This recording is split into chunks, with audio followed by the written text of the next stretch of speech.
귀한 찬양 감사합니다. 지난 주 중에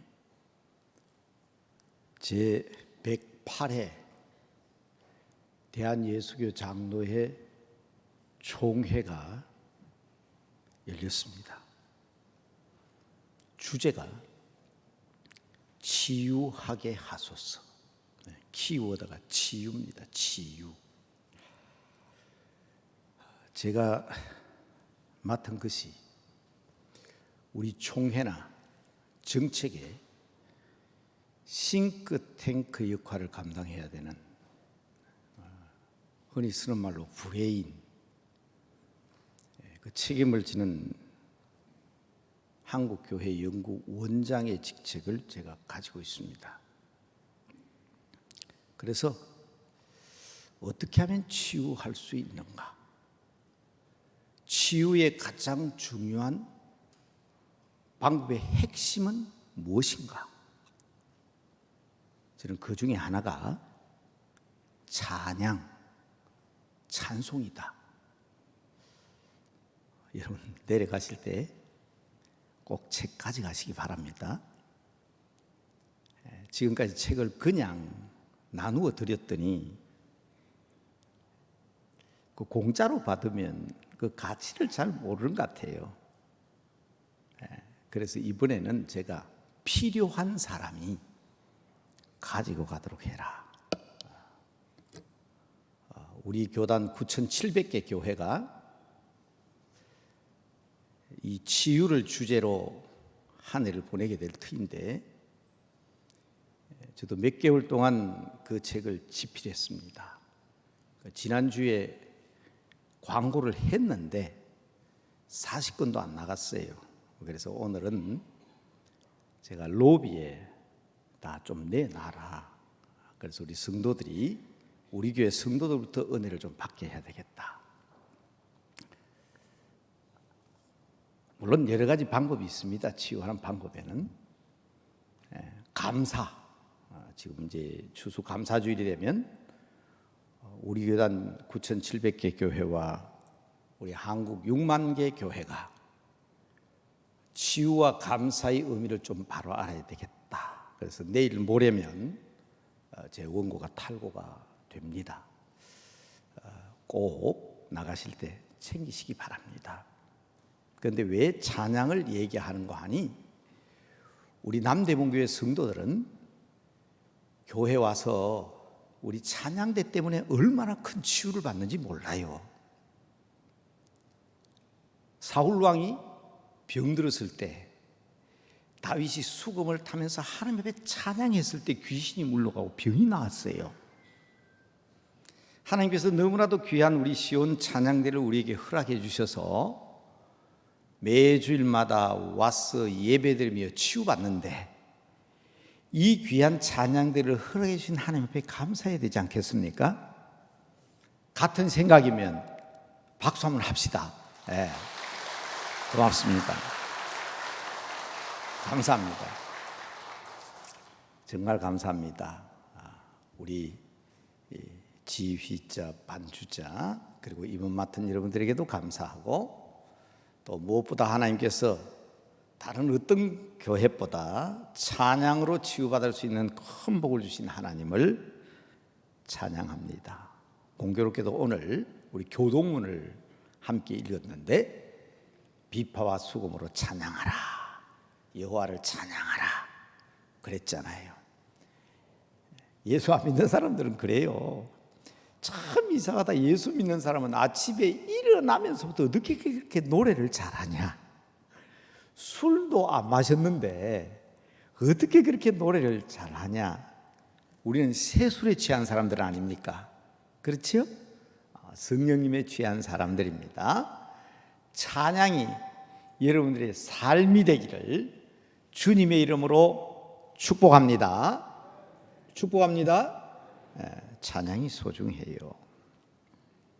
병든 자는 치유함을 받아야 돼요. 고침을 받아야 합니다.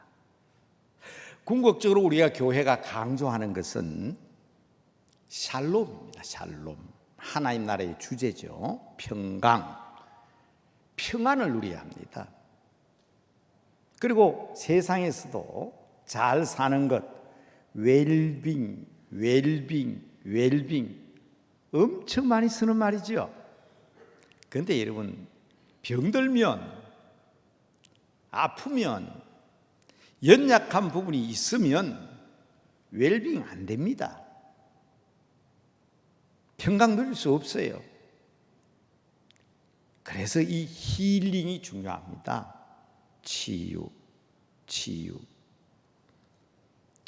치유는 하나님이 하시는 거죠. 우리는 치유의 능력이 없습니다. 우리 교회도 의사 선생님들 계시지만 다만 우리는 하나님의 손에 의해서 치료하고 도구로 사용될 뿐이지 궁극적으로 치유해 주시는 분은 하나님이십니다. 그게 우리 크리스찬 의사들의 고백 아닙니까? 자, 한번 따라 합시다. 치유하여 주소서. 하나님이 우리를 치유해 주셔야 되니까. 우리 종의 주제는 치유하게 하소서입니다. 치유하게 하소서. 그러나 종의 주제에 따라서 우리 교회도 주제를 늘 이렇게 바꾸지만 저는 한 번도 똑같은 말로 사용한 적은 없습니다. 그러나 정신과 성격은 같은 성격이지요. 그래서 저는 첫 번째 말씀드립니다. 치유하시는 분은 하나님이니까 우리의 기도는 하나님 치유해 주세요. 우리 세상에 소금과 빛이 되어야 됩니다. 치유받은 우리가 이제는 세상을 바꾸고 교회를 바꾸고 가정을 바꾸고 그래서 치유하게 하소서. 정책 당회 때가 되면 늘 제가 새해에 우리 교회 표를 정하곤 하는데 새해에는 제가 당회장이 아닙니다.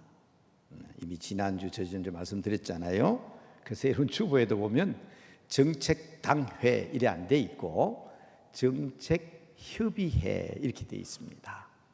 그러나 현재는 제가 당회장이니까 그래도 내년 주제는 제가 정해야 안 되겠습니까? 한번 따라합시다. 치유받고 치유하는 교회. 우리가 다 치유함을 받아야 된다. 교회도 치유함을 받아야 합니다.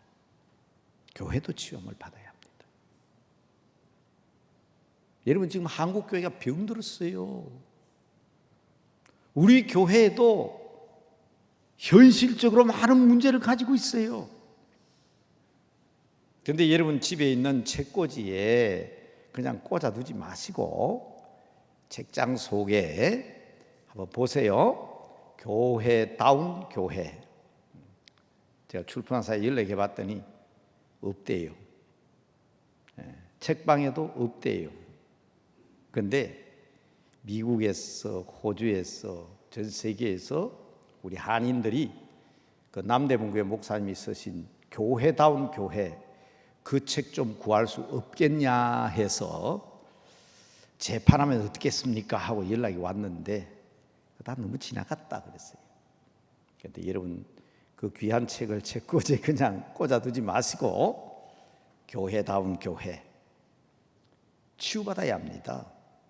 그런데 제가 이 말씀을 드리는 것은 완벽하게 완전하게 교회다운 교회는 없습니다. 이단들은요 교회에 문제점이 많기 때문에 그래서 자기들이 필요하다는 거예요. 그런데 누차 말씀드렸지만 우리 교회는 문제가 없다. 그 교회는 심각한 문제를 가지고 있습니다. 보이는 이 지구상에 있는 교회는 문제 없는 교회가 없습니다. 나는 완벽한 크리스찬이다. 나는 치유받을 곳이 전혀 없다. 심각한 사람이에요. 정말 심각한 사람. 우리는 예수 그리스도의 은혜와 그 능력으로 말미암아 나날이 치유받고 그 은혜로 발미암아 그렇게 져가는 사람이에요. 교회에도 문제가 있기 때문에 그 문제를 붙들고 기도하고 그 문제를 개선하기 위해서 노력하고, 그래서 교회는 점점 더 거룩해져 가는 겁니다. 그냥 제코제 꽂아두지 마시고 한번 점검해 보시기 바랍니다. 한번 따라합시다. 거룩해져 가는 성도, 거룩해져 가는 교회. 자, 우리 기독교를 개혁교회, 리폼드 처치라고 합니다. 개혁되어서 완벽하게 개혁된 교단, 개혁된 기독교가 아닙니다. 우리는 지금도 개혁되어 가야 하고 지금도 변화되어 가야 한다. 매우 중요합니다. 그래서 우리 교회는, 또 우리 성도들은, 그리고 여러분 믿음의 가정에는 그렇죠, 많은 현실적 문제가 있잖아요. 그래서 우리는 치유받아야 합니다. 치유받는 성도가 되고 치유받는 교회가 돼야 돼요. 그렇지만 우리는 세상에서 해야 될 일이 있잖아요. 소금이 되고 빛이 돼야 되는데. 그래서 우리는 치유하는, 그래서 하나님 앞에 치유하게 해 주옵소서 능력을 구하는 것입니다. 적어도 웰빙, 샬롬, 매우 중요한 단어입니다. 그러나 원래 이 치유를 강조하는 이유를 좀 잘 알았으면 좋겠습니다. 성경적 근거로 오늘의 본문 말씀을 선택했습니다. 적어도 우리 남대문교회 성도들은 마태복음 4장 23절에서는 바삭하게 기억하고 외워야 될 구절이라고 저는 생각합니다. 왜냐하면 이 구절이 우리 교회 존재뿐만 아니라 한국 교회의 최초에 시작된 교회로서 매우 중요한 교훈을 담고 있기 때문입니다.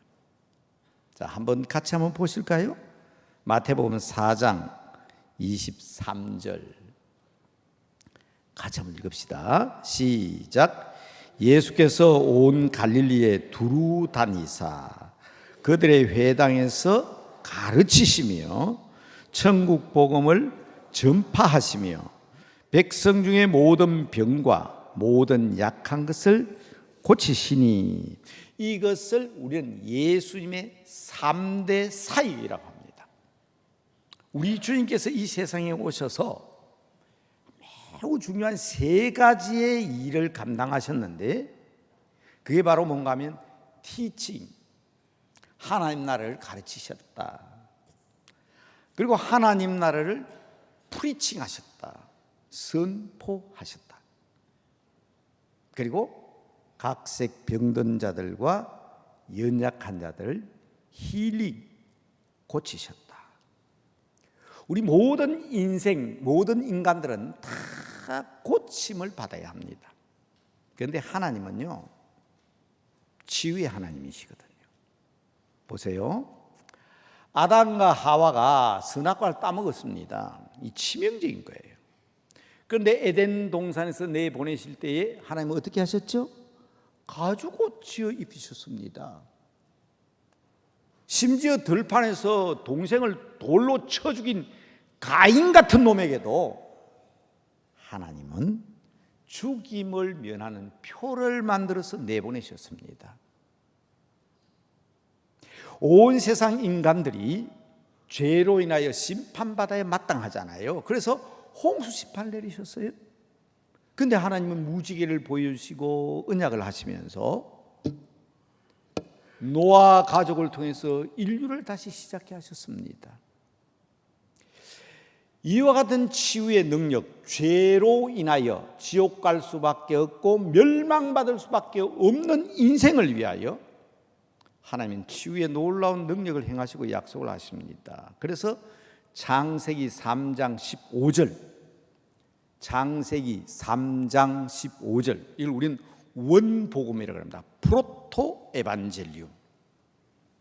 핵심 단어는 여인의 후손입니다. 여인의 후손 예수 그리스도. 그래서 주님을 보내주셔서 죄로 인하여 지옥 갈 수밖에 없는, 죽을 수밖에 없는, 멸망받을 수밖에 없는 우리들을 여인의 후손을 통해서 구원하시는 거예요. 지난주일 2부 예배는 제가 설교를 안 했기 때문에 1부 예배는 우리 교사 선생님들도 많이 계시고 해서 매우 중요한 인간 바벨탑에 대한 이야기를 했습니다. 디지털 시대, 과학의 시대, 오늘날 우리 인간들이 쌓고 있는 무서운 바벨탑, 빅뱅 이론, 분자생물학, AI 등등의 첨단 과학을 이야기하지만 인간의 교만은 하나님의 은혜와 능력을 알지 못하면 더 무서운 심판을 받게 될 것이다. 그래서 하나님이 창세기 11장에 보면 바벨탑 쌓은 인간을 막 흩어버려요. 그 중에 우리는 노아의 아들 셋이 있잖아요. 함의 후손들은 저 아프리카로 간 것 같고, 야베스의 후손들은 저 유럽으로 가서 서쪽으로 간 것 같고, 우리는요 셈이잖아요. 셈족. 제가 예수님이 서양 사람이냐 동양 사람이냐 물었더니 다 서양 사람이라고 그러는데, 서쪽으로 복음이 가다 보니까 예수님의 모습을 마치 서양 사람처럼 그려놓았어요. 우리와 같은 동양 사람입니다. 셈족입니다. 그 셈족 가운데 우리는요 우랄 알타이어족입니다. 우랄 알타이어족. 옛날 학생 시절 다 배우셨죠? 그래서 몽골어, 만주어, 청나라 시대 누라치가 다 그냥 한나라 한자와 중국말로 다 바꿔버렸지만은 만주어, 한국어, 일본어, 아기를 놓으면 다 푸른 반점을 가지고 있습니다. 우리는 몽골 반점이라 그러죠. 우랄 알타이어족 속은 몽골 반점을 가지고 태어납니다. 그리고 어순이 같잖아요. 몽골, 만주, 한국, 일본어는 단어만 알면 그냥 그 순서대로 이야기하면 이야기가 돼요. 중국말과 다릅니다. 즉 라틴어나 혹은 야베 쪽이 쓰는 말이나 함족이 쓰는 말과 다릅니다. 같은 셈족이지만 우리는 우랄 알타이어 계통입니다. 이렇게 확 흩으시잖아요. 전 세계로. 근데 보세요. 하나님은 어떤 하나님이라고요? 그렇게 다 흩어버리시고도 하나님은 인류의 구원을 위해서 한 민족을 선택하십니다. 그게 아브라함이잖아요. 선민, 너로 인하여 천하 만민을 구원하리라. 그래서 그 아브라함의 후손 가운데 예수 그리스도를 보내주셨지 않습니까? 이분이 오셔서 궁극적인 에덴 동산 하나님 나라를 티칭하셨어요. 가르쳐 주셨어요. 그리고 하나님 나라를 선포하셨어요. 프리칭하셨어요. 그리고 우리 주님은 각색 병든 자들과 연약한 자들을 힐링 고쳐주셨어요. 왜 서두에 제가 남대문교회 성도들은 이걸 꼭 기억해야 된다고 했습니까? 성경적 배경은 그렇지만 역사적으로 매우 중요합니다. 우리 한국은 참 어려운 시절을 겪었습니다. 조선말 얼마나 힘이 없었으면 세상에 청나라 사람들, 일본 사람들이 일본에서 전쟁한 것도 아니고 청나라 전쟁인가 한국에서 또 조선 땅에서 청일 전쟁. 저 러시아하고 일본이 한국에서 전쟁했다고 노일 전쟁. 그리고는 강압적으로 한국을 집어삼킵니다. 참 우리의 상처가 큽니다. 일제강점기. 우리 기독교가 들어오지 않았다면 누가 치유해 줍니까? 예수 그리스도의 이름으로 이 민족을 치유하고 새로운 힘을 얻게 하고 소망을 가지게 했습니다. 다 끝난 건 것처럼 보이지만 주보 1면에 제가 그렇게 적었죠. 끝난 게 아니라, 끝난 게 아닙니다. 지금이 시작이라고. 보세요. 거기에다가 엎친 데 덮친 격으로 한국 전쟁은 어떡하죠? 50년대 60년대 그 가난과 고통 가운데서도 놀라운 치유의 역사를 이 땅에 행하신 하나님, 얼마나 성경적 배경, 반드시 우리는 치유받아야 하고 치유되어 가고 있지만 역사적으로도 그렇지요? 역사적으로 그렇습니다. 록펠러라는 사람이 기름 장사를 해서 돈을 많이 벌었습니다. 중국에서 4,600개의 교회를 지었어요. 그 친구인 세브란스라는 사람이 같은 기름 장사를 해서 많은 돈을 벌게 됐습니다. 그래서 남대문교회 제1대 초대 장로님인 에비슨 장로님에게 세브란스가 많은 금전적인 후원을 하면서 자기 친구는 중국에 4,600개의 교회를 지었지만은 장로님은 한국 선교사로서 제중원 원장으로서 이 일을 감당해야 됩니다. 말씀대로 해 주십시오. 그게 여러분 유명한 에비슨의 트라이앵글 선교 전략입니다. 삼각형 트라이앵글.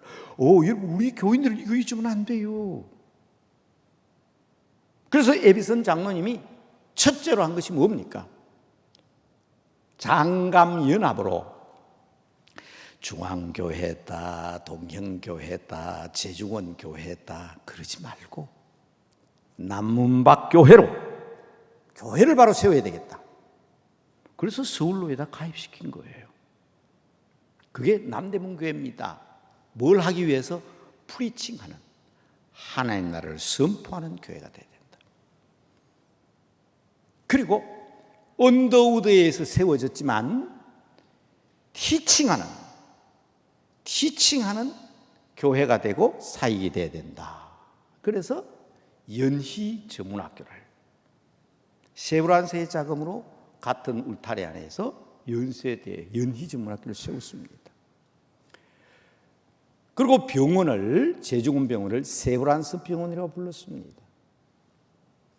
여러분 우리 교회 초대 제1대 장로님은 철저하게 마태복음 4장 23절의 정신에 의해서 프리칭하는 남대문 교회와 티칭하는 연희 전문학교와 힐링하는 세브란스 병원을 중심으로 사역했습니다.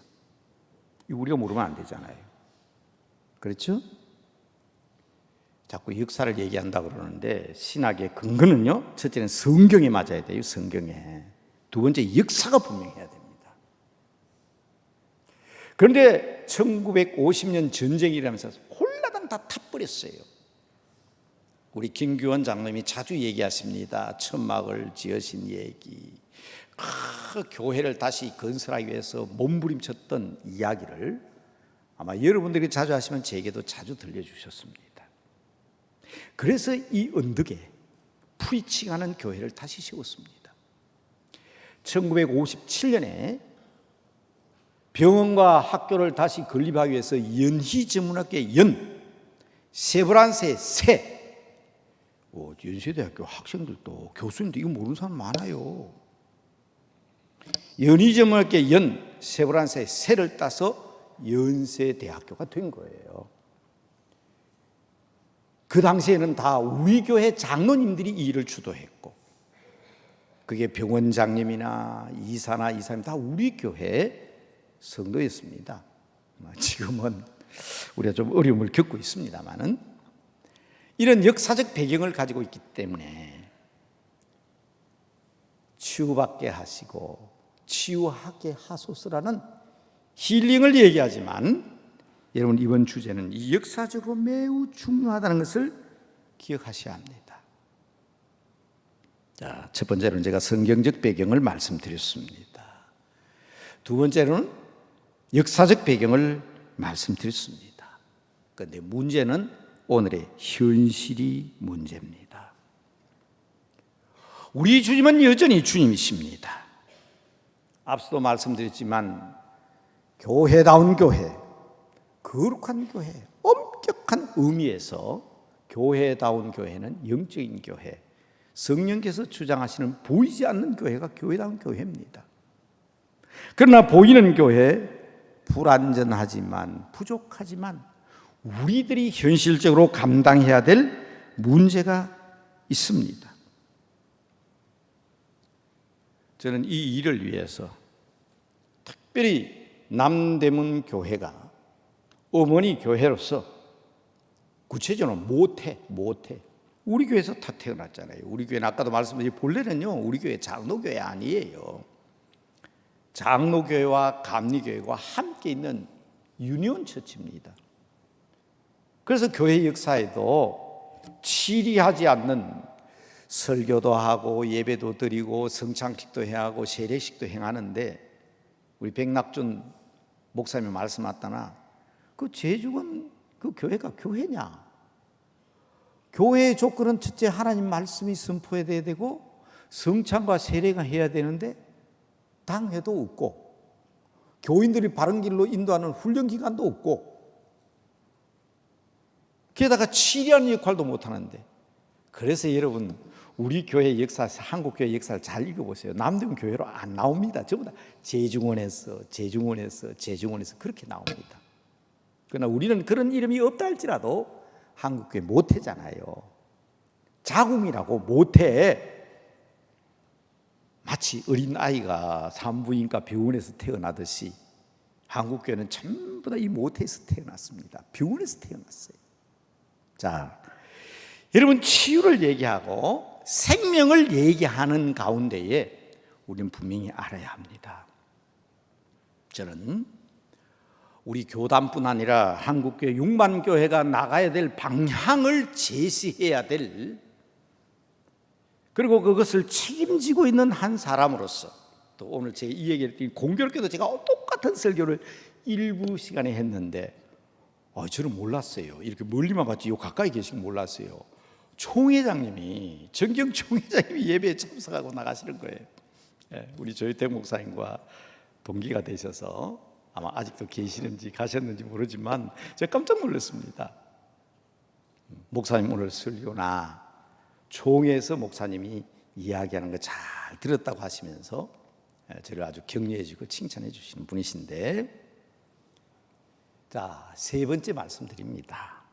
성경적 배경도 중요하고 역사적 배경도 중요하지만 현실적으로 우리 교회가 어떤 교회가 되어야 되느냐, 한국 교회가 어떤 교회가 되어야 되느냐, 어떤 역사를 감당해야 되느냐. 혹시나 말입니다. 우리 한경직 목사님 돌아가신 지 오래됐지만 더군다나 은퇴하시는 것은 새까만 옛날이지만은 혹시 영락교회 옛날 주보 있거든 한번 들여다보세요. 한경직 목사님이 이렇게 말씀하셨습니다. 교회는 주님의 몸이다. 주님께서 하시는 일을 교회가 해야 된다. 그래서 교회는 첫째 프리칭하는 교회가 돼야 된다. 그래서 예배가 중요합니다. 두 번째는 가르치고 교육하는 교회가 된다. 티칭, 교육하는 교회다. 그래서 예배 교육. 여러분 여기에는 어른들이 지금 많이 계시는데 지금 혹시 알렌 기인관에 가보십시오. 우리 교회에 꿈이 있습니다. 희망이 있습니다. 오늘 아침에도 제가 교육전도사님, 교육목사님 돼서 제가 칭찬을 했어요. 지금은 좀 어렵지만 우리에게는 꿈이 있다. 영아부실, 유아부실, 유치부실 애들이요 부모님과 함께 예배 드리는데 지금요 자 그런 편에서 바글바글합니다. 희망이 있습니다. 꿈이 있습니다. 교회는 교육이네. 개교회에도 첫째는 예배, 두 번째는 교육, 세 번째 힐링을 한경직 목사님은 봉사라고 얘기했습니다. 그래서 고아원도 세우고 모자원도 세우고 여러 가지 봉사기관을 통해서 치유하는 일을 감당해야 된다. 그래서 예배, 교육, 봉사, 이게 한경직 목사님이 목회할 때 3대 정신이에요. 자, 이제 그렇다면 현실적인 문제를 가지고 제가 부탁을 드리겠습니다.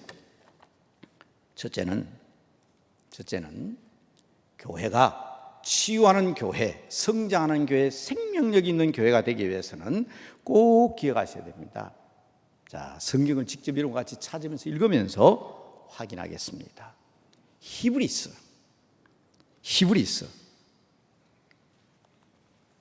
여러분 성경 있으시죠? 아마 자막도 나올 것 같은데 10장 24절 말씀, 굉장히 중요한 말입니다.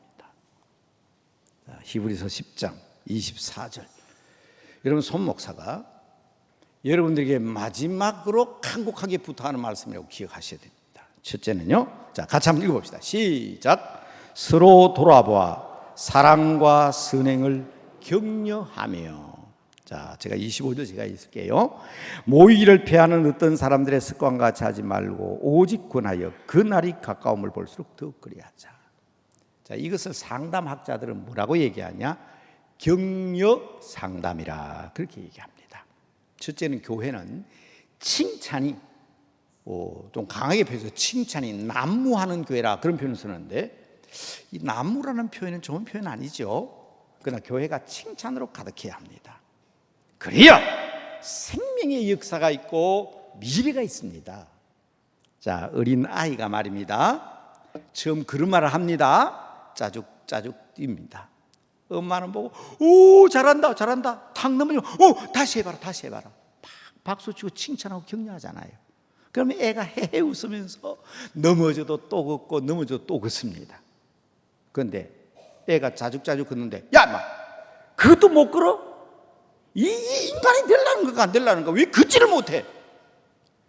여러분 그렇게 해버리면 그 아이는 안전병이 됩니다. 그렇잖아요? 여러분 2살, 3살 돌 지난 아이의 엄마는 거짓말쟁이가 되지요. 엄마 이러면 우리 애는 못하는 말이 없다 그러잖아요.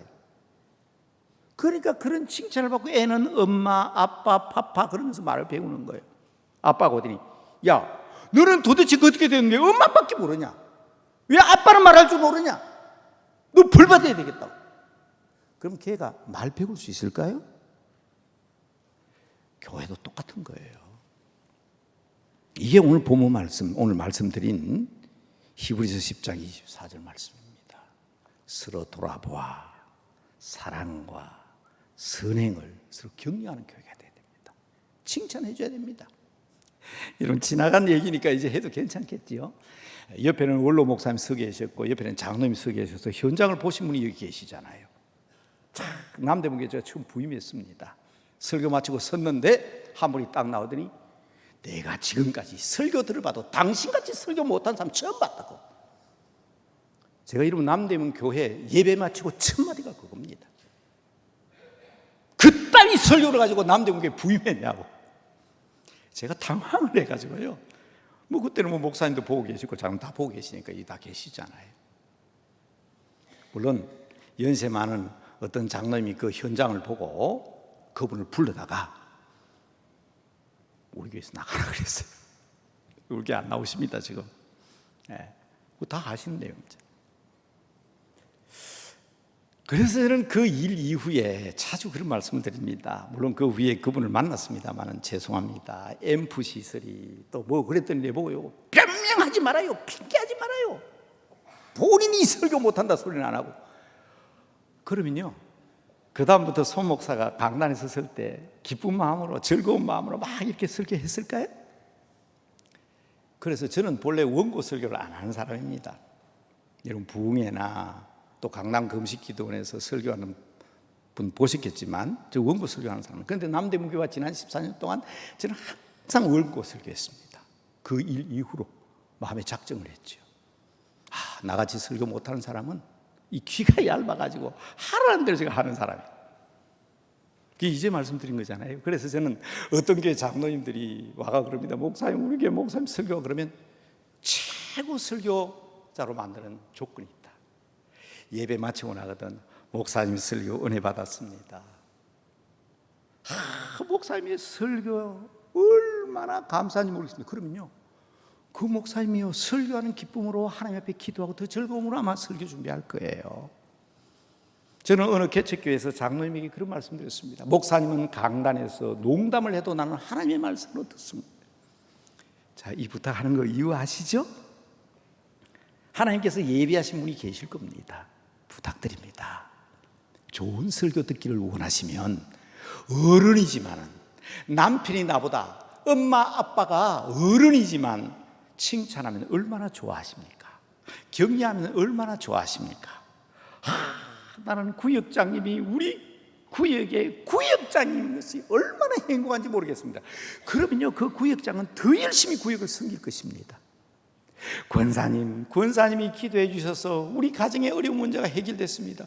그러면 그 권사님은 그 가정에서 더 열심히 기도해 주실 것입니다. 장로님이 계셔서 토요일마다 주일마다 장로님 모여서 기도하신다죠? 그 기도의 능력이 힘입어 우리에게 이렇게 삽니다. 여러분, 얼마나 중요한지 몰라요. 어린 아이에게도 그렇습니다. 교회에도 그렇습니다. 어른들에게도 그렇습니다. 제가 여러분 성경 말씀으로 부탁드리잖아요. 서로 돌아봐 사랑과 선행을 격려하자, 칭찬하자. 이 교회의 생명입니다. 부흥할 수 있는 비결, 잘할 수 있는 비결, 첫째는 교회는 칭찬이 난무하는 교회, 격려와 사랑이 넘치는 교회입니다. 두 번째로는 골로새서 3장 16절을 한번 보시기 바랍니다. 골로새서 3장 16절. 자막도 준비되어 있지요. 골로새서 3장 16절. 같이 한번 읽어봅시다. 다 같이 시작. 그리스도의 말씀이 너희 속에 풍성하게 하여 모든 지혜로 피차 가르치며 권면하고 시와 찬송과 신령한 노래를 부르고 감사하는 마음으로 하나님을 찬양하고. 물론 거기에 시와 찬송과 신령한 노래, 감사하는 마음, 이게 교회에 가득해야 됩니다만은 제가 지금 부탁드린 것은 피차 가르치며 권면하는 교회가 되어야 된다. 권면이라고 그랬습니다. 첫째는 칭찬입니다. 두 번째는 권면입니다. 조심해야 됩니다. 자, 여러분, 제 간증을 해서 더 미안하지만 저는 본래 교회에서 자란 사람이 아니잖아요. 청년 시절에 이제 세례를 받고 나니까 찬양대 임명을 받았어요. 오늘날 같이 옷이 귀할 때가 아니기 때문에, 옷이 흔할 때가 아니기 때문에 추리닝을 입고 간 거예요. 물론 가운을 덮어 입고 있으니까 몰랐죠. 가운을 벗고 나니까 옆에 있는 집사님이 저를 보고 얼마나 꾸중을 하는지 제가 눈물이 왈칵 나더라고요. 추리닝 입고 나와서 찬양됐었다고. 그때는 기분도 안 좋더라고. 근데 지금 자주 그 생각합니다. 그 집사님이 내게 그 권면을 해주지 않았다면, 그분이 그렇게 얘기했어요. 외국 사람들은 썬데이 드레스, 주일날 되면 일하다가도 썬데이 드레스, 옷을 정결화가 입고 예배당에 참여한다. 물론 마음이 더 중요하지만, 여러분, 더 놀라운 일이 있습니다. 이것은 제가 여러 번 얘기한 적이 있습니다만은, 저희 집에 가구가 한 10년쯤 쓰고 나니까 낡았어요. 그래서 새 가구를 넣었습니다. 그런데 낡긴 해도 너무 깨끗한 거예요. 너무 아까워가지고 제가 교회에다 갖다 놨습니다. 이름도 기억합니다. 백형기 장로님 분인데 저를 불러요. 손집사, 저 네가 갖다 놨지? 예. 왜 갖다 놨어? 찬양대 가운도 걸고 필요해서 갖다 놨습니다. 저 갖다 놓은 거 너희 집에 새 가구 넣었지? 예, 새 거 넣었습니다. 바꿔. 어떻게 너희 집에는 새 가구를 넣고 하나님의 교회에 흠가구를 갖다 놓냐? 말라기 읽어봐라. 물론 그때 어린 집사로서 또 어린 재직으로서 그 소리를 듣는 이루 섭섭하기가 말할 수 없었습니다. 그런데 말라기 보면 어떤 내용이 나오죠? 하나님 앞에 제사를 드릴 때 이스라엘 백성들은 양떼들 가운데 가장 건강하고 가장 튼튼하고 가장 좋은 양을 하나님 앞에 드려야 됩니다. 그런데 어차피 목에 칼로 목 따고 피 흘릴 건데, 그래서 뭐라고 그랬어요? 저는 거, 병든 거, 흠이 있는 거 그거 갖다 바치잖아요. 그러니까 말라기 선지자가 뭐라고 얘기해요? 너희 총독에게 그거 다 줘봐라. 그거 좋아하는지. 어떻게 하나님 앞에 버릴 것을 갖다 내느냐고 꾸중하시잖아요. 저는 수십 년의 세월이 지났지만 그 장로님의 말씀대로 하나님 앞에 가장 좋은 것을 드려야 되는 것을 그때 배운 겁니다. 섭섭하죠. 정말 내 딴에는 잘한다고 했는데 이거 누가 가르치겠습니까? 권면이라고 합니다. 이걸 권면. 네? 권면. 권하여 가르침을 얘기합니다. 그래서 그리스도의 말씀이 우리 속에 풍성히 거함으로 섭섭하게 하지 말고 기분 나쁘게 하지 말고 자꾸 칭찬만 하면 어떡하겠어요? 피차 가르치며 권면하고. 그래서 여러분 혹시나 느낀지 모르지만 우리 집사님이나 장로님, 권사님 중에 목사님 이랬으면 좋겠습니다, 저랬으면 좋겠습니다 할 때 혹시 제가 그 말 듣고 거절한 적 있습니까? 저는요 우리 성도님들이 무슨 얘기를 해도 옳습니다. 혹시 빨리 안 고쳐져서 그렇지 그분이 얘기한 대로 고치려고 무진 애를 씁니다. 이게 교회에서 필요한 권면이에요. 자, 여러분 원고 없이 설교하다 보니까 더 길어졌죠? 네, 마지막 세 번째입니다. 에베소서 4장 12절 말씀. 자, 첫째는 칭찬과 격려. 이 상담을 하는 사람은 이걸 격려 상담이라고 그래요. 그런데 제가 칭찬을 얘기했습니다. 두 번째로 이것을 권면 상담이라 그렇게 얘기합니다. 상담할 때 권해주고 또 더 잘 되도록 더 바람직한 방면으로 말씀에 충만한 사람이 잘 지도해 주는 것. 근데 세 번째가 중요합니다. 자, 에베소서 4장 12절 같이 읽읍시다. 시작. 이는 성도를 온전하게 하여 봉사의 일을 하게 하며 그리스도의 몸을 세우려 하십니다. 이 최고의, 다시 말하면 하나님을 섬기고 봉사하게 하고 주님의 몸된 교회를 세우는 일은 얼마나 중요한 일인지 모릅니다. 이 일을 위해서 성도들을 온전케 해야 합니다. 상담하기 위해서 이것을 교화 상담이라고 얘기합니다. 온전한 기독교인으로 만들기 위한 상담, 교화 상담. 목회자들은 이것을 제자 훈련이라 그렇게 말합니다. 온전한 예수 그리스도의 제자로 만드는 일. 우리 장로님, 집사님, 권사님들은 이 일을 위해서 교인들을 위해서 양육할 때에 이것을 성화교육이라 그렇게 얘기하죠. 온전한 성도로 만들어야지. 언제까지 칭찬만 하고 언제까지 권고하고 권면만 하겠습니까? 그래서 교회는 제자 훈련을 하고 무슨 교육을 하고 필요한 프로그램을 갖다 넣고, 이것은 우리가 온전한 그리스도인, 장성한 그리스도인. 에베소서 4장 13절에는 예수 그리스도의 장성한 분량이라고 그랬습니다. 고린도전서 3장 1절에는 신령한 그리스도인이라고 그랬습니다. 오늘 읽은 에베소서 4장 11절에는 온전한 그리스도인. 이것은 훈련을 받아야 합니다. 교육을 받아야 합니다. 제자 훈련을 해야 합니다. 참 감사한 것은 구역 외에도 우리 교회 권사님, 집사님 가운데는 이런 외부에서 다른 데서 성경 공부하는데 가지 마세요. 꼭 우리 목사님과 의논하세요. 이단들이 많아요. 그런데 우리 교회 권사님, 집사님들 가운데는 소그룹 성경 공부를 지금도 계속하는 분들 계세요. 그래서 밑에 사무실 앞에 가면 소그룹 성경 공부에 도움이 되는 책들을 우리 총회에서 쓰는 교재들입니다.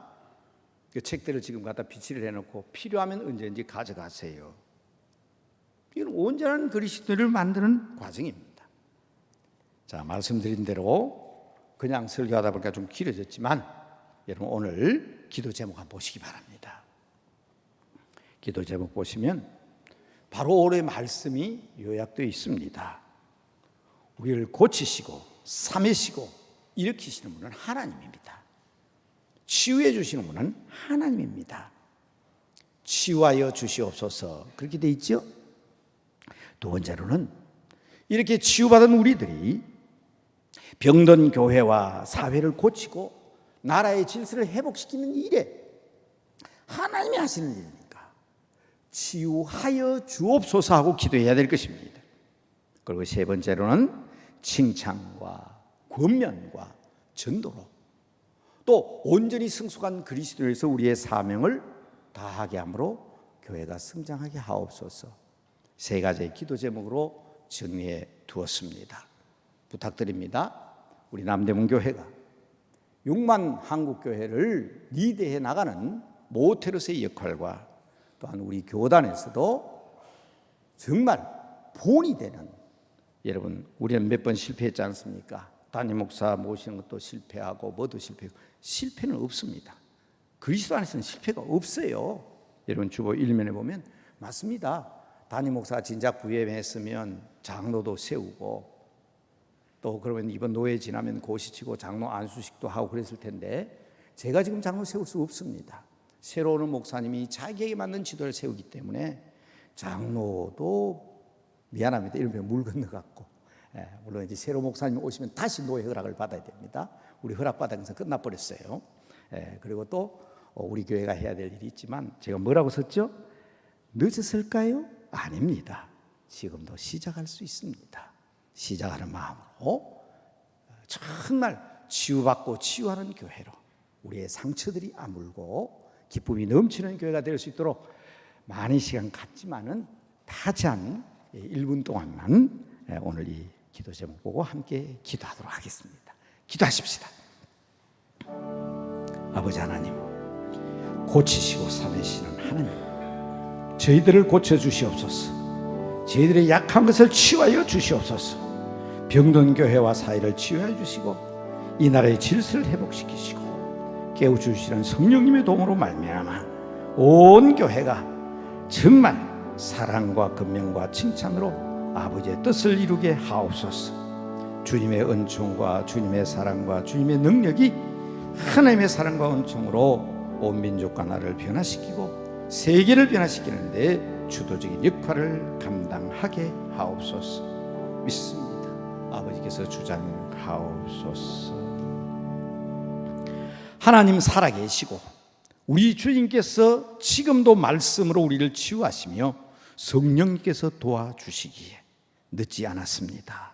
오늘의 말씀을 기억하며 우리 남대문 교회를 하나님이 기뻐하시는 거룩한 교회로 이루어 나가는 주역들이 오늘 함께 기도하고 말씀 들은 성도들이 되게 하여 주시고, 그러한 가운데 아버지의 영광이 나타나게 하옵소서.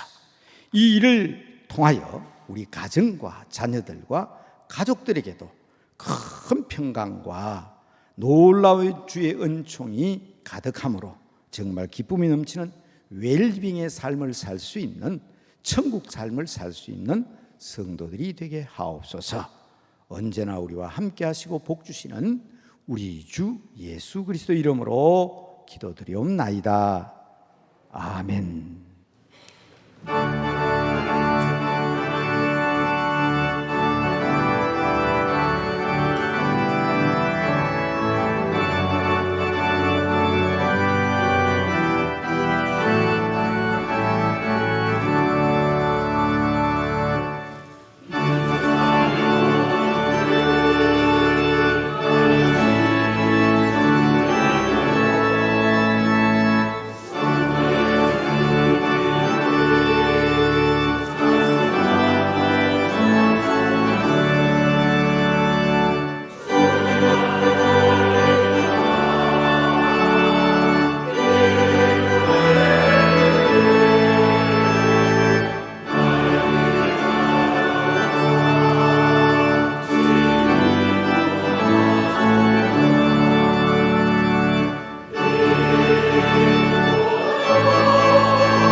가지 죄악으로 주홍같이 붉은 저희들을 흰 눈과 같이 깨끗하게 치유하시기 위하여 십자가의 모진 고통을 당하신 우리 주 예수 그리스도의 은혜와 언제나 우리를 치유하시고 고쳐주시고 그래서 온전한 하늘 백성, 거룩한 천국 백성 삼으시기 위하여 지금도 말씀하시고 우리를 주장하시며 복주시는 우리 아버지 하나님의 극진하신 사랑과 우리를 칭찬하시고 격려하시며 권면하시고 우리를 변화시켜 거룩한 주님의 사람이 될 수 있도록 언제나 우리의 길을 지도하시며 동행하시는 성령님의 교통하심이